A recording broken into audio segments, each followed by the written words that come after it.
வணக்கம். தமிழ் ஃபுட் கார்னரில் புதினா சப்பாத்தி பண்ண போகிறோம். இந்த சப்பாத்தி வாசனையாக சாஃப்டாக சாப்பிட்றதுக்கு ரொம்ப ரொம்ப டேஸ்டாக இருக்கும். இதுக்கு சைட் டிஷ்ஷே தேவைப்படாது, அப்படியே சாப்பிட்றதுக்கே ரொம்ப நல்லா இருக்கும். நீங்கள் விருப்பப்பட்டீங்கன்னா குருமாவோ தயிர் பச்சடியோ வச்சு சாப்பிட்டீங்கன்னா ரொம்ப அருமையாக இருக்கும். இப்போ எப்படி பண்ணுறதுன்னு பார்க்கலாம். இது வரைக்கும் தமிழ் ஃபுட் கார்னர் சேனலை சப்ஸ்கிரைப் பண்ணாதவங்க சப்ஸ்கிரைப் பண்ணிக்கோங்க. புதினா சப்பாத்தி பண்ணுறதுக்கு இந்த மிக்சிங் பவுலில் 1 கப் கோதுமை மாவு, 1/4 டீஸ்பூனில் பாதி மஞ்சள் தூள், 3/4 டீஸ்பூன் தனி மிளகாத்தூள், 1/2 டீஸ்பூன் கொத்தமல்லி தூள், 1/4 டீஸ்பூன் சீரகத்தூள், 1/2 டீஸ்பூன் ஆம்ச்சூர் பவுடர், 1/2 டீஸ்பூன் இஞ்சி பேஸ்ட். இஞ்சி பேஸ்ட் இல்லைன்னா ஒரு சின்ன பீஸ் இஞ்சியை நல்லா துருவி சேர்த்துக்கோங்க. இது கூட ஃப்ரெஷ்ஷான புதினா இலைகளை பொடியா கட் பண்ணி வச்சிருக்கேன். இது 1/4 கப் அளவுக்கு இருக்கும். இதுக்கு தேவையான அளவு உப்பு. இதுல 2 டீஸ்பூன் எண்ணெய் சேர்த்துட்டு நல்லா ஒரு தடவை மிக்ஸ் பண்ணி விட்டுக்கலாம். அடுத்து இதுல கொஞ்சம் கொஞ்சமா தண்ணி சேர்த்து சப்பாத்தி மாவு பதத்துக்கு பிசைஞ்சுக்கலாம்.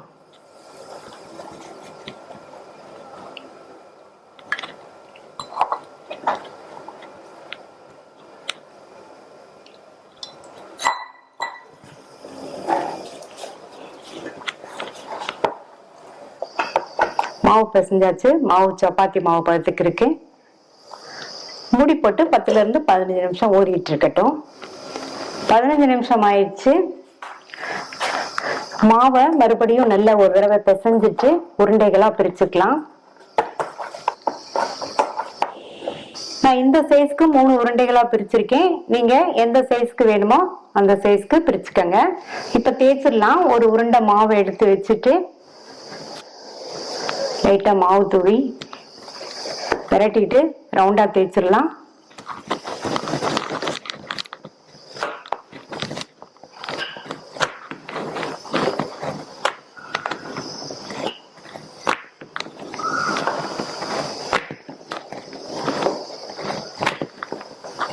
எல்லா பக்கமும் ஒரே திக்னஸா இருக்கிற மாதிரி ரவுண்டா தேய்ச்சிக்கோங்க.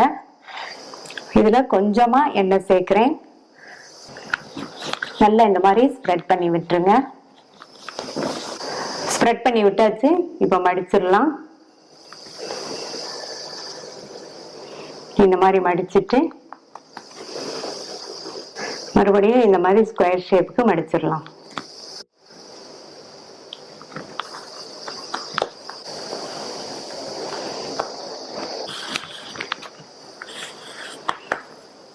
லைட்டா மாவு தூவிட்டு இதை நல்லா பெருசா தேய்ச்சிடலாம்.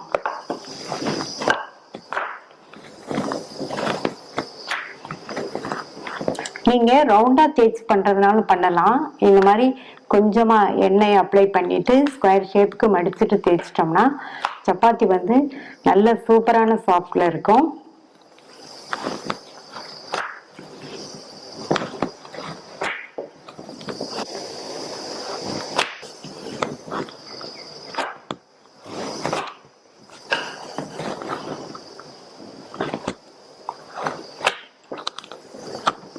இந்த திக்னஸ்க்கு இருக்கிற மாதிரி தேய்ச்சிக்கங்க.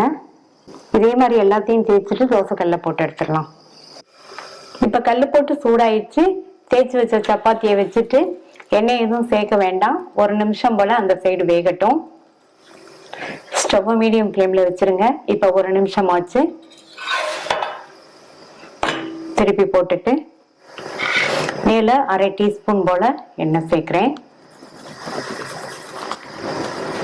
அந்த சைடு 1 நிமிஷம் வேகட்டும்.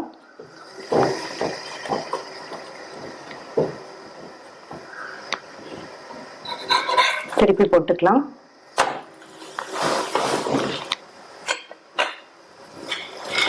இந்த சைடும் கொஞ்சமா 1/2 டீஸ்பூன் எண்ணெய் சேர்க்கிறேன். பாருங்க சப்பாத்தி நல்லா ஊத்தி வருது.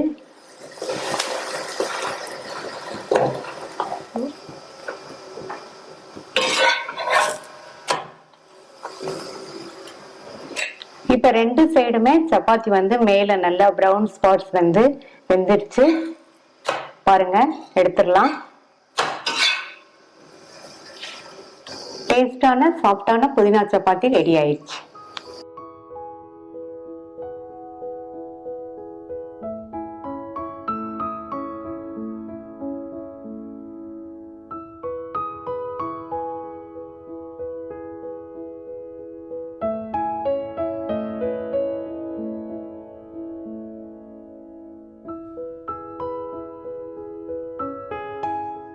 வெள்ளரிக்காய் தயிர் பச்சடி பண்ணுறதுக்கு 150 கிராம் வெள்ளரிக்காயை வாஷ் பண்ணி தொடச்சி எடுத்து வச்சுருக்கேன்.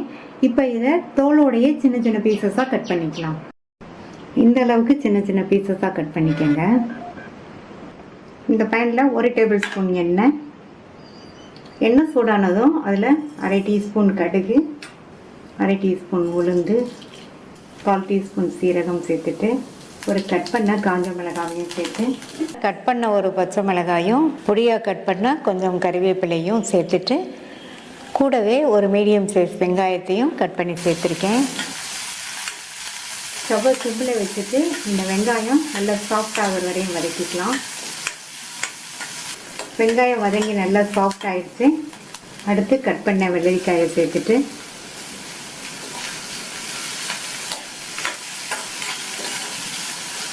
லைட்டாக ஒரு வதக்கு மட்டும் வதக்கி விட்டுட்டு, இது கூட 2 பிஞ்ச் மஞ்சள் தூளும் 1/4 டீஸ்பூனில் பாதி பெருங்காய பவுடர், இந்த டிஷ்ஷுக்கு தேவையான அளவு உப்பு, நான் வந்து அரை டீஸ்பூன் உப்பு சேர்த்துருக்கேன்.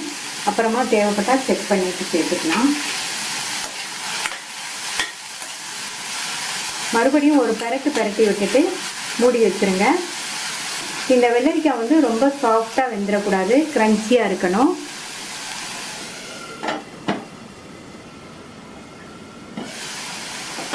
ஒரு 2லேருந்து 3 நிமிஷம் வெள்ளரிக்காய் வெந்துட்டு இருக்கட்டும். இடையில இந்த மாதிரி ஓப்பன் பண்ணி பார்த்து கிண்டி விட்டுக்கோங்க. வெள்ளரிக்காய் ரொம்ப வெந்ததுன்னா அதுலேருந்து தண்ணி வெளியில் வந்துடும். அதனால் க்ரன்ச்சியாக இருக்கிற மாதிரி வேக வச்சுக்கலாம். மறுபடியும் மூடி வச்சிடுறேன். வெள்ளரிக்காய் வெந்துட்டு இருக்கும்போது ஸ்டவ்வை மீடியம் ஃப்ளேமில் வச்சுருங்க. இப்போ 2 நிமிஷம் ஆச்சு.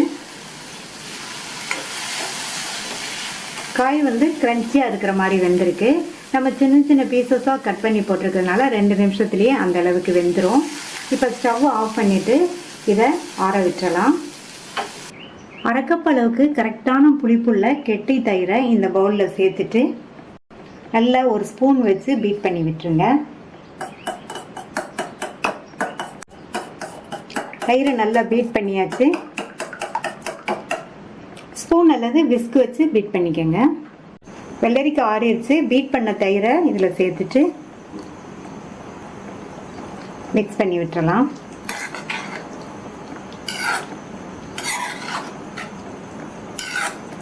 நல்லா க்ரீமியாக சூப்பரான டேஸ்ட்டில் வெள்ளரிக்காய் தயிர் பச்சடி ரெடி ஆயிடுச்சு. இந்த தயிர் பச்சடி மீல் சாப்பிடும்போது சைட் டிஷ்ஷாக வச்சு சாப்பிட்றதுக்கு நல்லாயிருக்கும். சப்பாத்திக்கு தொட்டு சாப்பிட்றதுக்குமே ரொம்ப ரொம்ப சூப்பராக இருக்கும். உடம்புக்கும் ரொம்ப நல்லது. ட்ரை பண்ணி பார்த்துட்டு உங்கள் கமெண்ட்ஸை சொல்லுங்கள். தேங்க்யூ.